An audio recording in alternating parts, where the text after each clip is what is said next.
सीताराम सीताराम। यथा अमृतम सूर्य प्राप्तम कीर्त्यानित भवतः एतद भगवतः कर्म बदस्तु परमाद्भुतम। महाराजा श्री परीक्षित जी महाराज श्री सुखदेव जी से कहते हैं, हे महाराज, राक्षसों ने, देवताओं ने जो समुद्र मंथन करके और जिस प्रकार से अमृत की प्राप्ति की, वो कथा भी मेरे से कहो। एक समय की बात, जब दुर्वासा मुनि के श्राप से इंद्र अपनी इंद्रासन को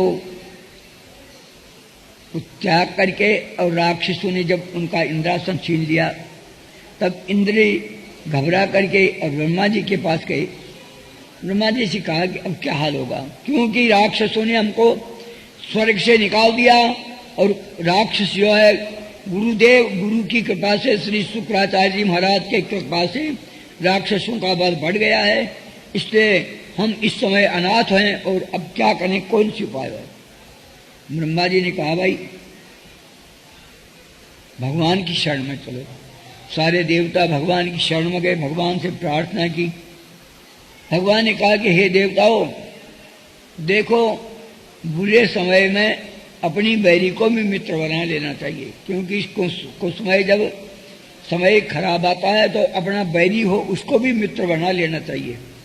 जाकर के तुम उन राक्षसों से मित्रता करो, उनको तो आवश्यकता है ही नहीं, अब तो तुमको आवश्यकता है, इसलिए अपना काम स्वार्थ को सिद्ध करने के लिए बैरी के भी पांव पकड़ लेनी चाहिए। भगवान के कहने के अनुकूल देवता लोग जाकर के शाम गए तो महाराजा बलि ने देखा कि आज इंद्र सब देवताओं को साथ लेकर गए और यहाँ आ रहा है। सारे राक्षसों ने कहा कि इनको मार डालो। नहीं, इंद्र बलि महाराज ने कहा कि नहीं, मारो मत, कोई ना कोई कार्य को लेकर जाए। देवता लोग महाराजा बलि के पास गए तो बलि जी ने से जाकर के और इंद्र ने कहा कि हम देवता और राक्षस भाई भाई तो हैं, एक ही पिता की तो संतान है। देवता और राक्षस एक ही कश्यप जी महाराज की संतान है, और हम में आपस में इस राज्य के लिए झगड़ा होता रहता है, तो और इस झगड़े में कुछ मिलता नहीं है, इसलिए हमेशा हमको बड़ा कष्ट भोगना पड़ता है, क्योंकि झगड़ा होता है तब बहुत से मर जाते हैं, इससे बहुत ही नुकसान होता है। तो क्या करना चाहिए, हम सब मिल करके समुद्र का मंथन करें और उस समुद्र में अमृत रहता है, उस अमृत को निकालें। जो राजा बलि के जज गई है तो सब बहुत ठीक है, ऐसा करने से तो बहुत अच्छा होगा, क्योंकि फिर अमृत को पीने के बाद में तो हम सब अमर हो जाएंगे, कोई मरेगा ही नहीं, किस बात की चिंता रहेगी। बलि की बात को सुनकर, बलि ने देवताओं की बात को सुनकर के और बड़ी सुंदर सलाह करते हुए, और जो है आपस में देवताओं के और राक्षसों के प्रेम हो गया, और वो जाकर के भगवान ने कहा कि देखो ये समुद्र मंथन ऐसे नहीं होगा। महाराज कैसे होगा? बोले मंदराचल पर्वत की तो रई बनाओ, और जो बासुकी नाग जो है उसकी नेति बनाओ, उसको लपेट करके और फिर एक तरफ तो लग जाओ राक्षस, एक तरफ पकड़ लो देवता, और फिर इसका मंथन करो। जो क्योंकि मंथन करने से ही, जैसे दही को मंथन करने से घृत की प्राप्ति होती है, उसी प्रकार से इस समुद्र को मंथन करने से आप सबको अमृत की प्राप्ति होगी। देवता लोग भगवान के कहने से के अनुसार अब मंदराचल पर्वत कैसे आवे, ये कोई खेल की बात है? तो भगवान ने अपने गरुड़ के ऊपर मंदराचल पर्वत को रख करके अल्लाह करके समुद्र में रख दिया। बासु की नाक की नेति बनाई, तो उसके चारों तरफ लपेट करके भगवान ने कह दिया था, तुम पहली ठोड़ी की तरफ जाना और कहना हम तो पूंछ को नहीं पकड़ेंगे, क्योंकि सर्प की पूंछ अशुद्ध होती है, इसलिए हम तो देवता हैं, हम अशुद्ध चीज को नहीं पकड़ेंगे, हम तो ठोड़ी को ही पकड़ेंगे। नहीं तो ठोड़ी को तुम पकड़ लोगे ना तो मारे जाओगे, उसके विष से तुम मारे जाओगे। भगवान ने अक्ल बता दी कि देवताओं राक्षसों के सामने कहना कि हम तो पूंछ नहीं पकड़ेंगे, छोटी पकड़ेंगे। तो राक्षस ने कहा, वाह, हम तो तुमसे पवित्र हैं, हम पूंछ नहीं पकड़ेंगे। देवताओं में और राक्षसों में झगड़ा हो गया। मैं नहीं, हम मुंह पकड़ेंगे। वो कहता है हम मुंह पकड़ेंगे। तब तो भगवान ने इशारा कर दिया, पूंछ पकड़ लोगे, काम बन गया। भगवान के इशारे से देवताओं ने पूंछ पकड़ लिया और उन्होंने छोटी पकड़ ली। अब महाराज मथनी से जब वह समुद्र डूबने लगा तो देवता लोग प्रार्थना, महाराज ये तो समुद्र में जो मंदराचल पर डूब रहा है। तब तो भगवान ने कच्छ रूप धारण करके उस मंदराचल पर्वत के नीचे अपनी पीठ पर उठा लिया। अब मंदराचल पर्वत को जो उसके द्वारा मथने लगे तो भगवान कच्छप भगवान के तो इतना ही मालूम होता था कोई खुजली नखून से फोड़ रहा हो, इस प्रकार का ही उनको मालूम हो रहा था। मथते उस समुद्र को मंथन करते करते और उसमें से हलाहल विष निकला। तप्त हे मावदाते न लसत कोशी वासा प्रसन्नता और सर्वांगी सुमुखी।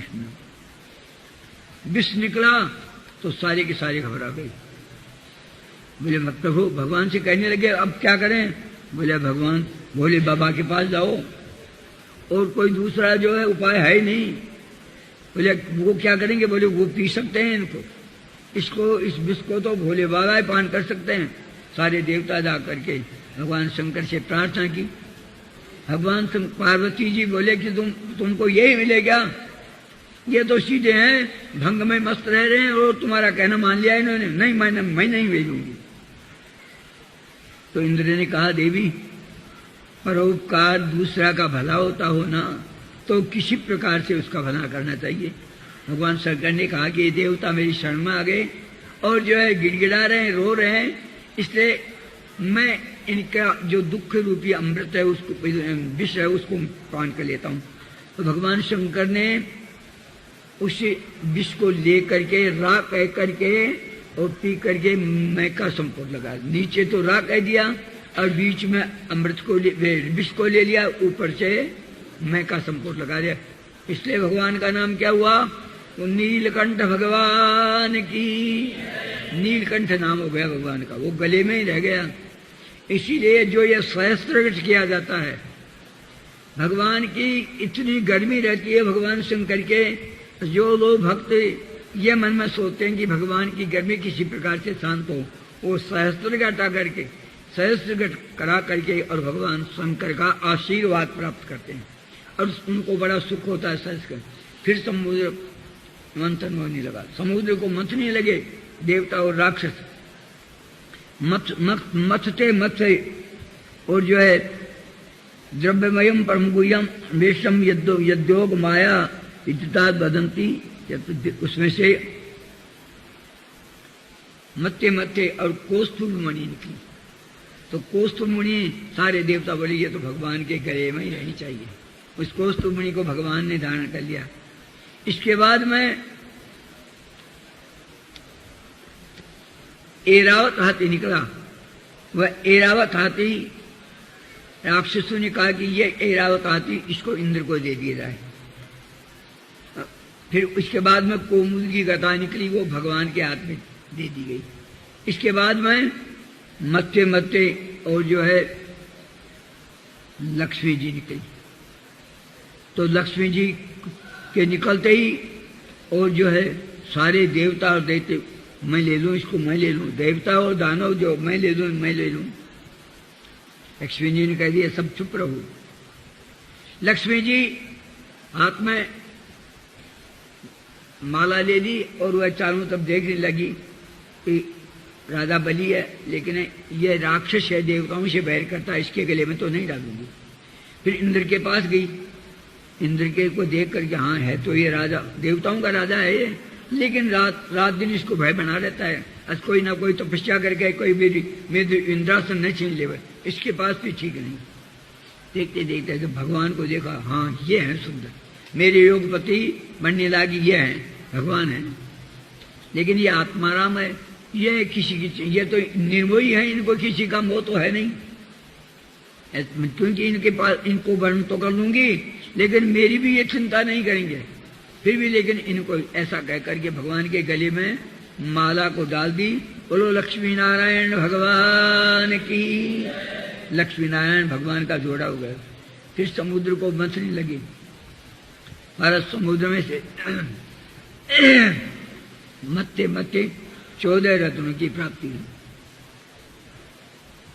जब आखिर में मथते मथते और जो है भगवान धन्वंतरी निकले और हाथ में अमृत का कलशा लेकर के, और उसी समय प्रकट हो गई। बोलो श्री धन्वंतरी भगवान की। अमृत का कलशा को लेकर के और धन्वंतरी भगवान निकले तो सारे देवता और राक्षस उस अमृत के कलशे को लेकर आपस में लड़ने लगे। देवता तो राक्षसों के से कमजोर हैं, इसलिए देवताओं से वह अमृत का कलशा राक्षसों ने छीन लिया और वहां से दौड़े कि एकांत में कहीं चल करके इस अमृत को पीएंगे। दौड़े दौड़े हरिद्वार में गए, कुछ बूंद उसमें से गिर गई, इसलिए वहां कुंभ हुआ। और फिर इलाहाबाद प्रयागराज में गए, कुछ बूंद गिर गई थी, इसलिए वहां भी कुंभ हुआ। और फिर नासिक में वह अमृत का कलश लेकर गए तो वहां भी एक बूंद गिर गई, तो इससे वहां कुंभ हुआ। और फिर उज्जैन में आकर के एक बूंद गिरी तो वहां भी उज्जैन में भी कुंभ हुआ। इस प्रकार चारों तरफ दौड़ते रहे, लेकिन अमृत के लिए देवताओं ने मन में देखा कि अब हमको अमृत, हमने भी बरोबर परिश्रम किया था लेकिन हमको अमृत मिले। तब तो जो है राजा बलि ने कहा, राक्षसों भाई अकेलों का भाग नहीं है, देवताओं ने परिश्रम किया है, इसलिए हम सब इसको बांट करके ही पीएंगे। यह आपस में झगड़ा हो रहा था। भगवान ने देखा ऐसे निपटारा नहीं होगा। तुरंत भगवान ने मोहिनी रूप में अपना रूप को मोहिनी बनाया, एकदम प्रकट हो गए। इतना सुंदर मोहिनी रूप बनाया भगवान ने, जिसको देखते ही सारे देवता और राक्षस मोहित हो गए। जो भगवान मोहिनी भगवान ने हाथ में तो एक गेंद दे रखी है और इधर से उधर उस गेंद को इधर से फेंकाते हैं और उधर दौड़ करके वो डिस्ट्रॉय करते हैं। उनके वस्त्र उड़ते रहते हैं वहां से।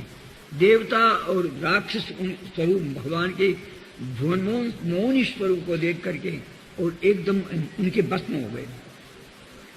उन्होंने भगवान मोहि ने कहा, हे कश्यपदाया, हे कश्यप के पुत्रो, तुम दोनों कश्यप के पुत्र हो, दोनों देवता और राक्षस, किस झगड़े, कौन से झगड़े में आप आपस में लड़ रहे हो? राक्षसों ने कहा कि हमको अमृत मिला है और इस अमृत का आप बंटवारा कर दो। भगवान मोहिनी से के हाथ में वो अमृत का कलशा दे करके और देवताओं ने राक्षसों ने कहा इसका बंटवारा कर दो। मोहिनी भगवान ने कहा कि आपने मेरा विश्वास कैसे किया? अरे मैं तो पुंसली स्थिति हूं, वेश्याओं का कभी भी विश्वास करने वाला पंडित नहीं कहलाता है। देखो तब तो सब देवताओं ने राक्षस नहीं कही, आप करोगे जो हमको मान्यता होगी। तो कहते मैं देखो बीच में कोई भी बोल देगा ना तो मैं जो अंतर्ध्यान हो जाऊंगी, मैं नाराज हो जाऊंगी। राक्षस बोले वाह वाह, इसको नाराज तो मत करो, ये तो बहुत सुंदर है, इसको नाराज नहीं करना। नहीं, आप कहोगे जो करूंगे। देखो भाई, एक तरफ तो राक्षसों की पंगत बैठ जाओ और एक तरफ देवता बैठ जाओ, पंगत लगा दो, सबको बंटवारा कर दूंगी अभी। तो भगवान ने अमृत का कलशा लेकर के और अपनी मोहिनी छवि को तो राक्षसों पर फेंकाते रहे, और तो वो तो उसमें दीवानी हो गए, भगवान के रूप में दीवानी हो गए और भगवान देवताओं को अमृत पिलाते रहे, पिलाते पिलाते। तब उसमें राहु बैठा था, वो चंद्रमा और सूर्य के बीच में जाकर के बैठ गया और जो ही जो है उसको भी अमृत पिलाने लगे। तब तो चंद्रमा ने सूर्य ने कहा महाराज ये राक्षस है। भगवान ने चक्र सुदर्शन के द्वारा उस राहु के मस्तक को काट दिया, उसलिए 2 ग्रह हो गए, केतु और हो गए। एक ही था पहले तो, अब 2 हो गए, राहु और केतु दोनों हो गए। और उसी कारण से राहु और केतु राहु जो है चंद्रमा और सूर्य ने उसकी चुगली खाई थी, इसीलिए ग्रहण लगता है। राहु उनके ऊपर आक्रमण करता है, चंद्रमा के ऊपर सूर्य के लिए, इसी को ग्रहण कहते हैं। जब